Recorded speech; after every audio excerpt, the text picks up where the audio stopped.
Salutations cordiales les amis. Dans le cadre de cette vidéo, je compte vous donner 5 projets que j'ai décidé de réaliser cette année. Ce sont des projets que je n'ai jamais fait et que je me suis mis à l'aveugle pour voir ce que ça va donner. Parce que vous savez, nous avons une population de 200 millions en Afrique centrale qu'on doit nourrir. Et je me suis dit, tiens, écoute, le Nigeria, c'est 250 millions, un seul pays, et ils réussissent à s'auto-nourrir et à exporter le reste de leurs marchandises agricoles au Cameroun, qui encore est exporté au Gabon, Congo, Guinée équatoriale et tout cela.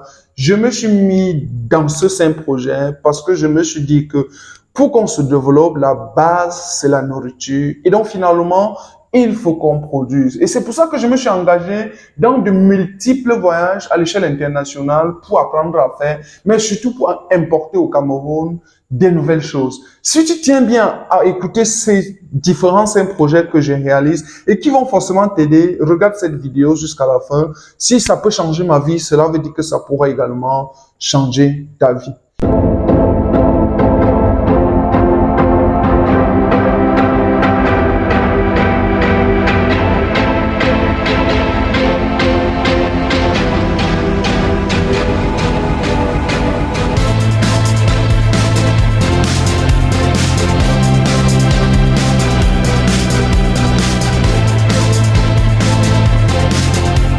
Une information très importante avant de continuer, c'est que je serai effectivement au Congo-Brazzaville le 8 février dans le cadre de la masterclass qui porte sur 10 stratégies à mettre en place pour planifier et réussir son projet agricole. Entre autres, on va parler de culture de papaye, culture d'avocat, culture de tournesol, culture de manioc, mais surtout de culture de pastèque et bananier plantain. Si vous êtes intéressé par l'une de ces cultures et que vous résidez au Congo, au Gabon ou en Guinée équatoriale, rendez-vous le 8 février à Pointe-Noire pour parler et pour préparer la campagne agricole de 2025. Alors, à titre personnel, j'ai décidé de me lancer dans pas mal de projets pour cette année et j'en suis convaincu que ces projets vont rehausser l'agriculture du Cameroun à un très haut niveau, mais surtout l'agriculture d'Afrique centrale. Premier projet que j'ai décidé de réaliser en 2025, c'est l'importation au Cameroun de la variété d'avocat As et Fieté. Je m'en vais ainsi vous donner les raisons pour lesquelles je l'ai fait et pourquoi vous devez m'accompagner dans ce genre de deal. La première raison fondamentale pour laquelle j'ai décidé de me rendre au Kenya, ensuite au Rwanda et enfin au Burundi à la recherche de l'avocat As. C'est tout simplement parce que c'est la meilleure variété d'avocat au monde. Pourquoi c'est la meilleure variété d'avocat au monde? Parce que le taux d'huile est de 28%, parce que la résistance après récolte est suffisamment énorme et on sait donc exporter cet avocat du Cameroun pour les autres pays. On sait donc exporter cet avocat d'un pays à un autre par voie routière ou par bateau sans le moindre souci. Une autre raison fondamentale pour laquelle j'ai décidé d'importer cette variété d'avocat au Cameroun, c'est qu'elle n'existe pas. J'étais à l'IRAD de Fumod, ils m'ont clairement dit que As existe au Cameroun. J'ai été conduit dans les plantations, j'ai découvert qu'il y avait réellement As et Fieté, sauf que effectivement, c'était des plantes vieillissantes qui de fois ont 60 ans, 70 ans, 80 ans. Et donc, elles ne savent plus être productrices, mais aussi elles ne savent plus être prêtes pour la multiplication végétative. Et donc, j'ai décidé d'acheter plus de 1000 greffons à Fumod, que je suis rentré à Yaoundé faire le greffage, j'ai eu moins de 50%. C'est un chiffre que je n'ai jamais fait justement parce que je suis un maître du greffage. Je fais le greffage depuis pratiquement 2016. Et donc aujourd'hui, je ne peux plus faire du 50%. La conclusion que j'ai faite, c'est tout simplement que les greffons n'étaient pas de qualité supérieure. Et donc j'ai décidé d'aller au Rwanda, d'aller au Burundi et tout ça là, amener cette variété d'avocats ici au Cameroun. La quatrième raison fondamentale pour laquelle j'ai décidé d'amener la variété d'avocats As et Fieté au Cameroun, c'est que c'est une variété précoce. J'ai envie de vous dire que les prochains jours, je vais publier une vidéo sur le résultat du greffage après le Rwanda et vous allez constater que au moins 5 à 10% des plantes que j'ai prises au Rwanda sont déjà en train de fleurir. N'est-il pas un succès assez colossal? Justement parce que je suis convaincu qu'à 1 an et demi, j'aurai la production de cet avocat As au Cameroun.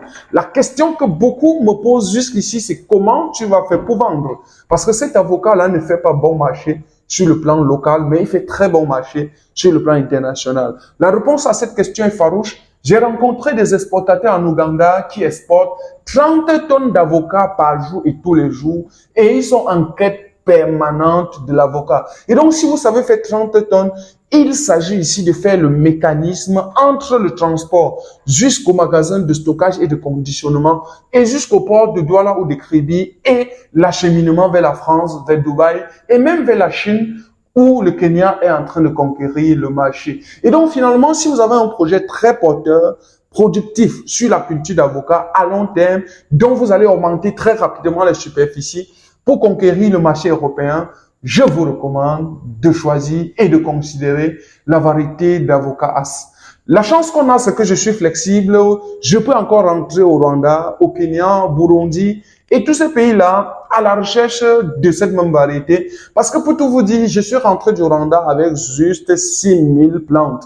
La chance, c'est que étant expert en greffage, j'ai enregistré un taux de réussite de 86%. Cela veut dire techniquement qu'en pépinière, on a exactement 5000 plantes prêtes à planter pour mars, avril 2025. Et je compte, dans le cadre de l'extension de ce projet, planter quelques plantes au Cameroun, planter quelques plantes au Gabon, planter quelques plantes au Congo. Si vous êtes intéressé par ce parcours, vous nous contactez et puis on va réfléchir ensemble comment s'y mettre. Deuxième projet que j'ai décidé de réaliser pour 2025, tout simplement, c'est la recherche des oranges pineapple.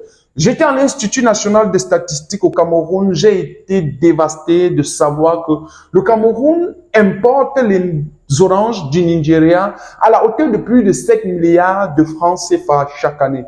N'est-il pas un chiffre suffisamment surprenant parce que on se dit que le Cameroun est hyper propice en agriculture et plus précisément à la culture des arbres fruitiers. J'ai été surpris de voir au Mali, au Niger et même au Burkina Faso des mangues, j'allais dire des oranges qu'on appelle des oranges pineapple qui produisent 3 fois par an.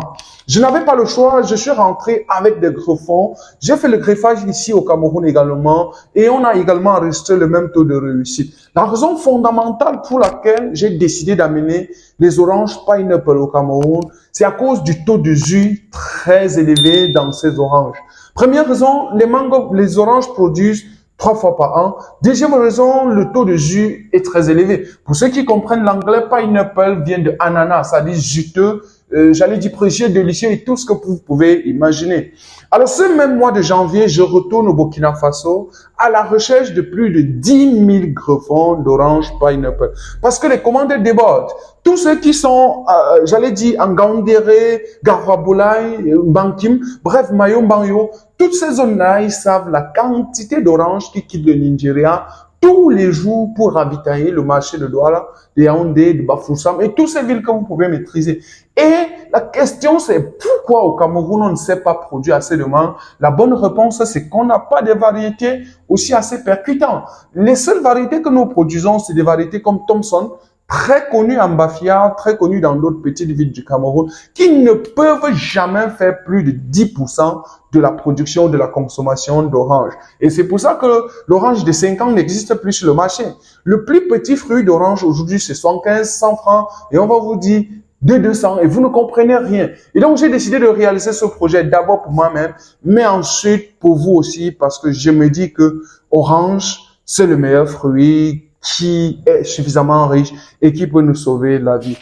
Troisième projet de très haut niveau que j'ai jamais réalisé, que j'ai décidé de réaliser cette année, c'est l'importation au Cameroun de la variété de mangue Kent.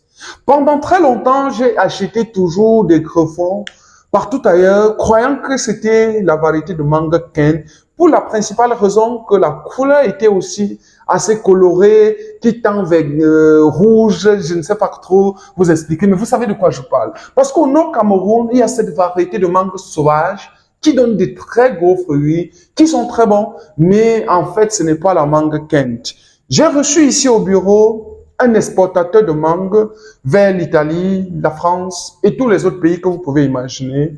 Et il m'a clairement dit, voilà les caractéristiques organoleptiques de la variété de mangue Kent et Kent. Très connu en Espagne, très connu au Burkina Faso, très connu en Côte d'Ivoire. Et c'est là où il l'achète tous les ans pour aller livrer.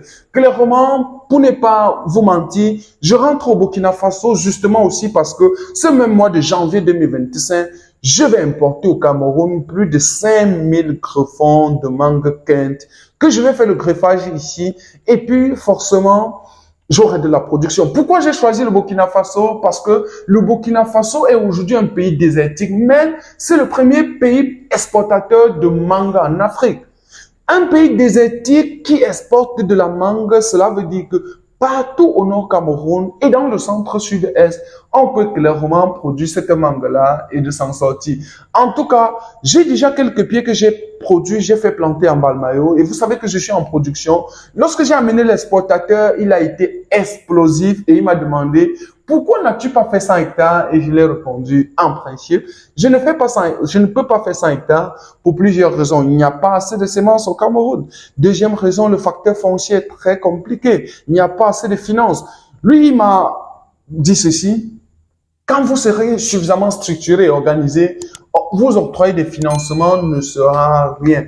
Parce qu'à l'heure là, il travaille avec plus de 3000 producteurs de mangue en Côte d'Ivoire, notamment dans le nord de la Côte d'Ivoire. Et il finance et après, il récupère toutes les mangues et après, il l'exporte en Italie, tout simplement. J'ai été très content de recevoir Joël Kanté ici, dont il a une chaîne YouTube que vous pouvez consulter parce que je vais mettre le lien ici, afin de voir que c'est un partenaire hyper fiable avec qui on peut réellement faire du job et du business. Produisez les mangues, produisez les ananas, produisez la papaye, produisez tout ce que vous voulez, le gars va prendre et exporter. La seule condition, c'est que vous faites certifier votre plantation, mais que vous produisez en très grande quantité. Parce que je lui ai demandé, gars, si je fais 2 hectares, est-ce que tu vas acheter? La réponse, c'est 2 hectares va faire combien de tonnes?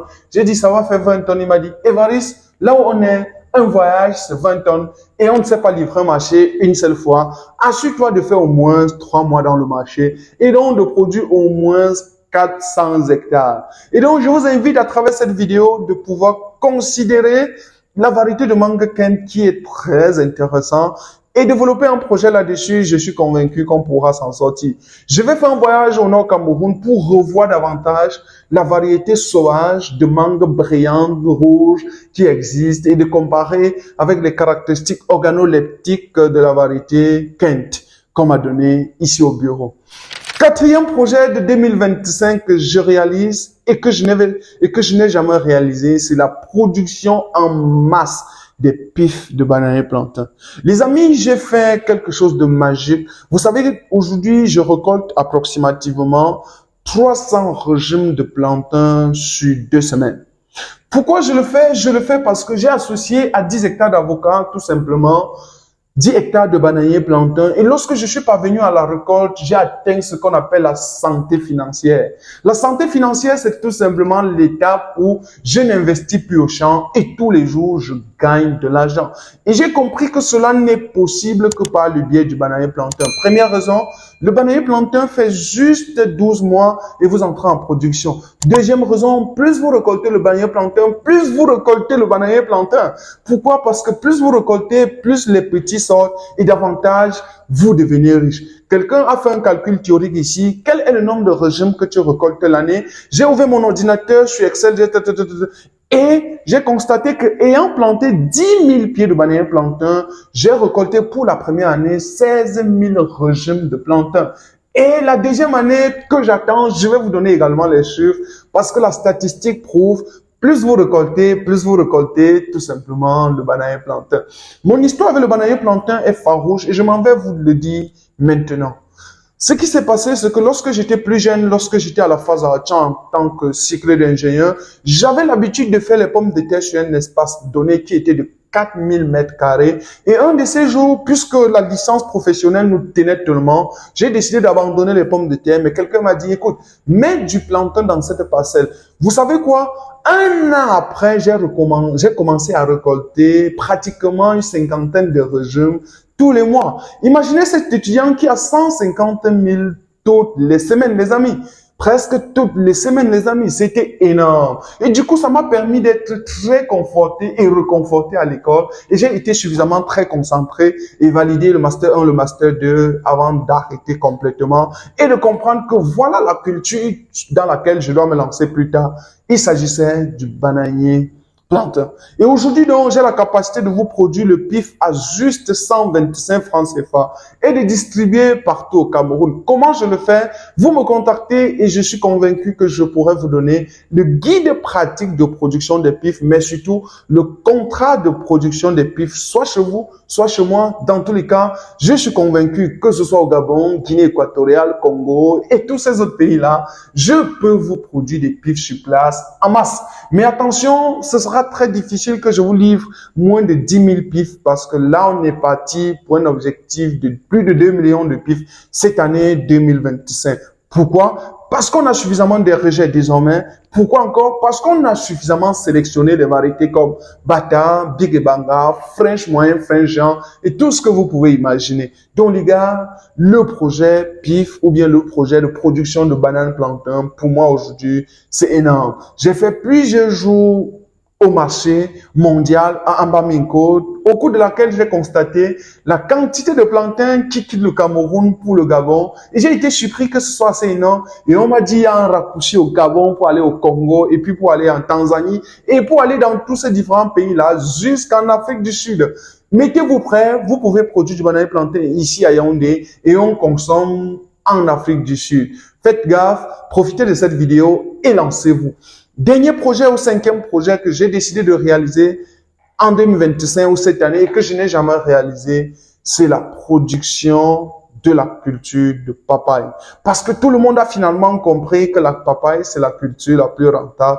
Et je me suis dit, OK, qui sera premier dans cette culture? Qui va apprendre aux gens comment chercher les graines femelles? Comment installer un meilleur système d'irrigation? Quel est le meilleur itinéraire de fertilisation? Quel est le meilleur itinéraire de protection phytosanitaire? Et voilà une recherche que j'ai fait en 3 ans.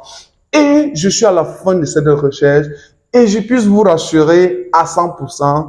Aujourd'hui, je connais exactement le montant qu'il vous faut pour lancer un hectare de papaye et je connais exactement ce que vous pouvez gagner en produisant aussi un hectare de papaye. Ça a été un long travail, un du boulot, tout simplement, je dois le dire, mais on n'est pas venu au résultat excellent. Et je puisse vous le dire, d'ici les prochains mois, je vous présenterai le projet beaucoup plus détaillé qui est à la hauteur de plus de 50 millions de francs CFA pour la réalisation d'un verger pilote de papaye. L'idée vraiment, c'est qu'aujourd'hui, on produit pour la consommation au Cameroun, mais que demain, on produit pour la consommation au Cameroun, Congo, Guinée équatoriale, mais qu'après-demain, qu'on produise pour la transformation. Et je m'en vais m'arrêter là, tout simplement. Si un de ces projets t'intéresse, forcément, tu vas m'écrire et puis forcément, on pourra se prendre au bureau et on pourra décider de quoi faire ensemble parce que le chemin étant long, mon patron dit souvent, rendez-vous au sommet comme pour dire, nous avons encore une colline à grimper et il est plus facile de grimper ensemble que de grimper seul. Merci en tout cas d'avoir suivi jusqu'à la fin. C'était Kanga Évariste. J'espère que la vidéo vous aide à prendre des décisions déterminantes de votre carrière agricole. Et j'espère vraiment que vous allez partager la vidéo à ceux qui s'intéressent à l'agriculture, surtout aux innovations technologiques. Dans les prochains jours, je vous parlerai de la culture de pommes de France. Parce que pendant mon séjour au Kenya, j'ai été hyper sinistré de savoir que les pommes de France s'appellent pommes du Kenya lorsqu'on est à Nairobi, lorsqu'on est à Kigali et tous les autres pays que vous pouvez imaginer en Afrique de l'Est. J'ai pris une convention avec ces gars pour le projet Pommes de France. On va se dire à très bientôt.